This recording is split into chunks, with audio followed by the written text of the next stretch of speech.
नमस्कार, the wire में आपका स्वागत है। मैं हूं आरफा खानम शेरवानी।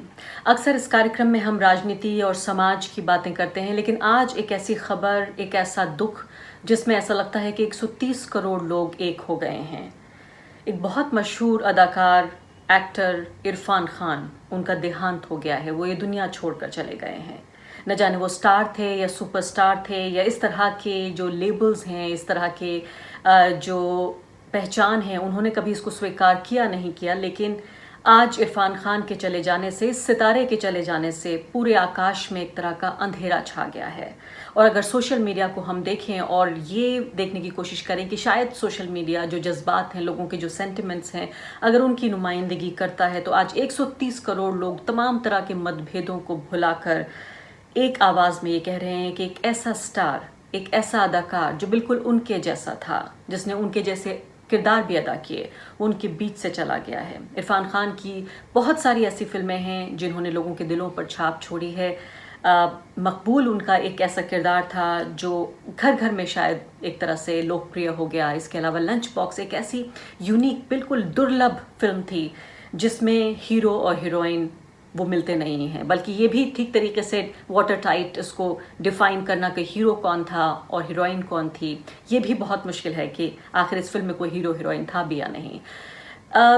बहुत सारे ऐसे लोग हैं फिलहाल फिल्मी दुनिया से जुड़े हुए जो ये देखते हैं कि अगर फिल्मी दुनिया में इरफान खान अपनी जगह बना सके तो उनके लिए भी ये मुमकिन है, ये संभव है। अब निम्रत कौर हमारे साथ मौजूद हैं। उनके साथ मैंने फ़ोन पर बातचीत की। निम्रत कौर ने लंच बॉक्स नाम की बहुत ही मशहूर फिल्म में, जो कि बहुत उनके इरफान खान के यादगार किरदारों में से एक है, उनमें वो उनके साथ उन्होंने काम किया। निम्रत, आपका वायर में बहुत स्वागत है। सबसे पहले मैं आपसे यही जानना चाहती हूँ कि कितना बड़ा सितारा हमारी फिल्मी दुनिया का हमसे दूर हो गया। लगता है कि पूरा आकाश ही अंधेरा हो गया है। आप उनके साथ नज़दीक से जुड़ी रही, आपने उनके साथ स्क्रीन शेयर की है। एक ऐसा बहुत ही यादगार, बहुत मेमोरेबल रोल आपने उनके साथ अदा किया है। क्या आपकी पहली प्रतिक्रिया क्या रही जब आपने ये सुना? जी, पहले तो मैं ये कहना चाहूँगी कि इरफान खान जी के बारे में ऐसे भूतपूर्व काल और ऐसे पास्ट टेंस में बात करना अपने आप में ही एक बहुत ही दुखद बात है। मैं बयान नहीं कर पा रही हूँ कि मुझे ये जज नहीं हो पा रहा है कि मैं उनके बारे में ऐसे बात कर रही हूँ कि जैसे वो नहीं रहे।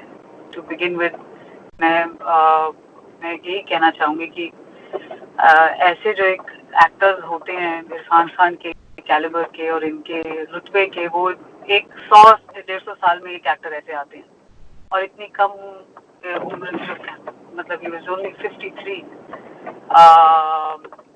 मैं अपने आप को बहुत खुशकिस्मत समझती हूँ कि मुझे भगवान ने ये मौका दिया कि मैंने अपने करियर की शुरुआत उनके साथ की है।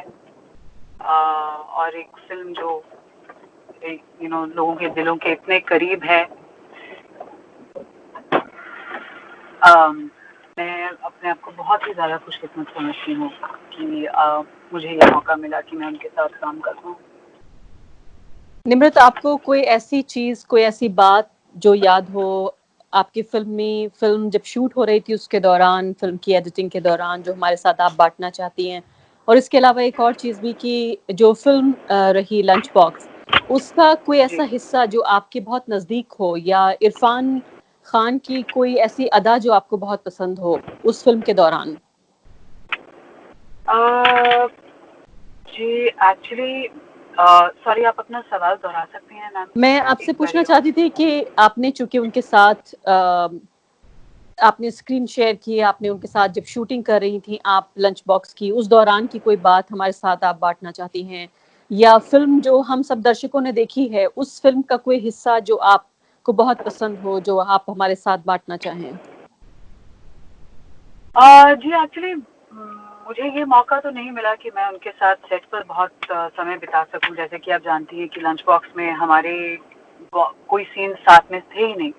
मैं पहली बार उन्हें वीटी स्टेशन पर मिली थी और हमारा बस आमना सामना हुआ था और मैं बिल्कुल एक न्यू कमर के नाते उनके सामने मैं उनसे नज़र भी मिला नहीं पा रही थी। एक्चुअली मैं इतनी ऑ में थी उनके, बिकॉज मैंने उनकी इतनी फिल्में देखी हैं, उनका इतना काम मैंने देखा है।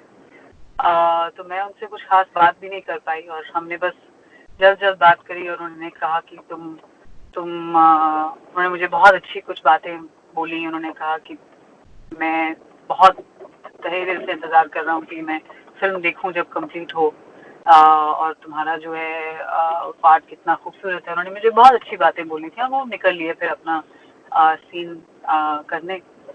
हमें एक्चुअली समय साथ मिला था जब हम फ़िल्म प्रमोट कर रहे थे, और जब कैन फ़िल्म फेस्टिवल में फ़िल्म प्रीमियर हुई थी तकरीबन अब 7 साल पहले की बात है, 2013 में। आई थिंक 5 और 11 मई के बीच ये फेस्टिवल होता है, तो exactly around this time I remember हम लोग फ्रांस में थे, और वहाँ पे फिल्म प्रीमियर हुई और बहुत ही ओवरवेलमिंग रिस्पांस था, एक एवलांच कह सकते हैं जैसे, of applause and just in so much incredible feedback came for us. और मैं बहुत ही ओवरवेल्म हो गई थी। मैं संभाल नहीं पा रही थी। मैं एक तरह से काफी बौंदला गई थी उस वक्त, क्योंकि मुझे समझ नहीं आया कि एक तो पहली फिल्म है, पहला एक्सपीरियंस है, और इतना सब कुछ एक साथ हो जाना। मैं बहुत ओवरवेल्म थी और मैंने उनसे पूछा उस रात की, आप ये सब कैसे हैंडल कर रहे हैं? मेरे से नहीं हैंडल हो पा रहा, मुझे नहीं समझ में आ रहा मैं ये क्या करूं। तो इरफान हंसे। उनके एक अंदाज था हंसने का, जैसे कि हम सब जानते हैं, और जो लोग उनके आमने सामने रहे हैं, उनके साथ चाय भी पी है या इंटरव्यूज लिए हैं उनके साथ, वो जानते हैं उनका सेंस ऑफ ह्यूमर बहुत ही कड़क था। और उन्होंने मुझे कहा कि देखो, तुम अच्छे समय को कभी भी गवाना नहीं, और जब सेलिब्रेशन का टाइम आए तो उसको पूरी तरह से उसमें डूब जाओ, उसमें लीन हो जाओ, बिकॉज वो बहुत कम आता है। और जिंदगी में हम स्ट्रगल ही कर रहे होते हैं, दुख के एटमॉस्फेयर में ही रहते हैं, और कुछ ना कुछ मुसीबतों से ही जूझ रहे होते हैं। तो जब कुछ अच्छा हो तो उसको पूरी तरह जी लो, और उसको मत छूट जाने दो, उससे हाथ मत छुड़ाओ अपना, और कभी कतराना मत कभी भी। उन्होंने कहा था इंग्लिश में, मुझे याद है, कि don't be shy of celebrating anything. और ये बात मुझे हमेशा याद रहेगी, बिकॉज एक ह्यूमन टेंडेंसी होती है कि बहुत ज्यादा खुशी भी संभाली नहीं जाती। तो ये मुझे याद है कि उन्होंने कहा था, ये बात मेरे दिल के बहुत करीब रहेगी हमेशा। कितनी खूबसूरत, कितनी सुंदर बात आप कह रही हैं निम्रत। और मुझे एक दर्शक के तौर पर, जिन्होंने उनकी फिल्में देखी हैं, मुझे वो गहरी सी आंखें इस वक्त में और आप बात कर रहे हैं, और मुझे वो गहरी सी आंखें उनकी ऐसा लगता था बिल्कुल जैसे दिल में उतर जाती हैं वो आंखें, वो मुझे याद आ रही हैं। निम्रत, आप भी एक अदाकार हैं, वो भी एक अदाकार थे। ऐसा क्या होता है एक एक्टर में, एक कलाकार में, जो वो दिलों पे राज करता है? क्या क्या चीज आपको लगी है अब तक? जी, एक संजीदगी और एक सादगी है, एक मिडिल क्लास अपब्रिंगिंग है। जैसे कहते हैं कि अपने जड़ों से जुड़े हुए थे वो। उनका सर कभी आसमान में नहीं उड़ा, हालांकि वो जयपुर से उठकर कहाँ कहाँ उन्होंने हमारे देश का नाम नहीं किया।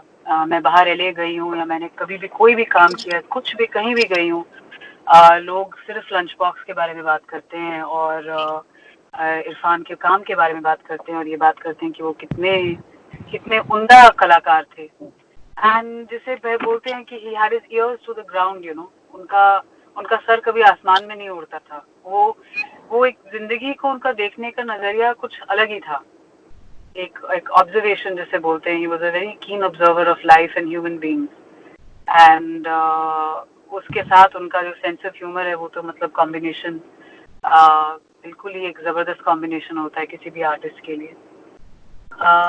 तो मेरे हिसाब से यही है कि वो बहुत ही रियल थे, और बहुत ही अपनी कला के प्रति कभी भी उन्होंने कभी भी कुछ भी, आई थिंक उन्होंने सब कुछ अपनी कला में डाल दिया, मुझे ऐसा लगता है। हर बड़े कलाकार की यही एक निशानी होती है। बड़े बड़े पेंटर्स को ले लीजिए, बड़े बड़े राइटर्स को ले लीजिए, हर बड़े कलाकार के साथ मेरे ख्याल ये बात जरूर जुड़ी होती है कि वो अपने लिए बहुत कम छोड़ते हैं, अपनी कला को सब कुछ दे डालते हैं।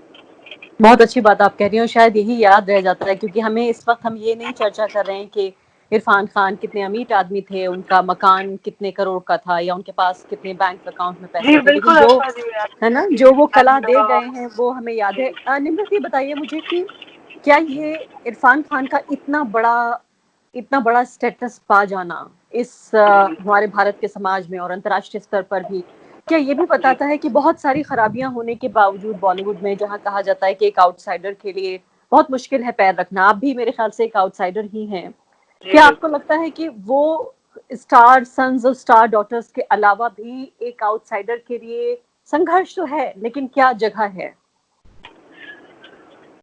जी मैं यही कहूंगी कि इरफान खान एक आउटसाइडर तो थे ही, और वो कहाँ से शुरुआत उन्होंने की थी वो तो हम जानते ही हैं, पर I think as a possibility जो उन्होंने दिखाया कि एक मतलब the sky is the limit जिसे बोलते हैं, कि आपके आप जो चाहें वो आपको उससे ज्यादा मिल सकता है, बस आप में वो हिम्मत होनी चाहिए वो सब जी पाने की। मुझे ऐसा लगता है कि इरफान में वो एक क्वालिटी थी जो वो ना ही अपना अपना इंडियन फिल्म इंडस्ट्री तो आप छोड़िए, वो तो वहाँ तो उन्होंने यहाँ तो उन्होंने जैसा काम किया वो तो हम जानते ही हैं। जिस हिसाब से मतलब ये कितनी बड़ी बात है कि इस वक्त वो नहीं रहे, और ये हर एक इंसान के लिए एक पर्सनल लॉस है। मेरी मम्मी का सुबह मुझे फोन आया था, और वो उनकी उनकी आवाज बैठी हुई थी, और वो उनका उनको कितना दुख था कि एक इतने बड़े कलाकार नहीं रहे। तो ये एक पर्सनल लॉस होना सबके लिए, और मेरे जो दोस्त हैं, मेरे जो आसपास लोग हैं, ये अपने आप में कितनी बड़ी बात है। क्योंकि एक स्टार होना बहुत आसान है, लेकिन एक कलाकार होना और एक ऐसा जिंदगी भर की एक लेगेसी छोड़ जाना, ये 100-150 साल में, जैसे मैंने कहा, एक इंसान आता है जो ऐसी एक छवि छोड़ जाता है अपनी। तो बाहर या इंडिया या बहुत ही बड़ा लॉस है ऐसा जी। मैं रियली मेरे पास शब्द नहीं है बयान करने के लिए। अब शायद वो स्क्रिप्ट्स ही पता नहीं कैसे लिखी जाएंगी जिनमें इरफान खान के अलावा और कोई दिखाई नहीं दे सकता था। 100-150 साल में ऐसा अदाकार पैदा होता है। कितनी अच्छी आप बातें कर रही हैं वाकई, और मेरे ख्याल से यही हमारी असली श्रद्धांजलि है उन्हें, और ऐसे दौर में जबकि हम शोक भी नहीं जी मना बिल्कुल। सकते, हम एक दूसरे के गले भी नहीं लग जी सकते इस बिल्कुल। गम में, बहुत उनकी दुखद बात है। मैं उनके परिवार उनके के लास्ट बारे में राइट्स में सोचकर, शामिल भी नहीं हो सकते। जी बिल्कुल, निम्रत और कौर, बहुत बहुत सुतपा शुक्रिया आपका। और जी, जी बिल्कुल। बहुत जी बहुत उनके शुक्रिया आपका परिवार। बातचीत के लिए। जी जी ओके, जी, थैंक यू बोलिए। So much. जी नहीं बस मैं श्रुतपा और उनके बेटे बाबिल और अहान के लिए बस बहुत बहुत प्रेयर्स करना चाह रही हूँ। मैं बस यही अपने आप, मेरे दिल से बस यही दुआ है कि वो बस इस वक्त ये वक्त निकाल लें। बहुत ही कठिन समय है, और मैं रियली होप कर रही हूँ कि ये वो किसी तरीके से ये समय निकाल लें। जी, थैंक यू निम्रत जी, बहुत बहुत बहुत शुक्रिया। जी शुक्रिया, thank thank you. You. The wire के और वीडियोस देखने के लिए सब्सक्राइब करें और बेल आइकन पर क्लिक करें। स्वतंत्र पत्रकारिता की आर्थिक मदद करने के लिए डिस्क्रिप्शन में दिए गए लिंक पर जाएं और अपनी राशि चुनें।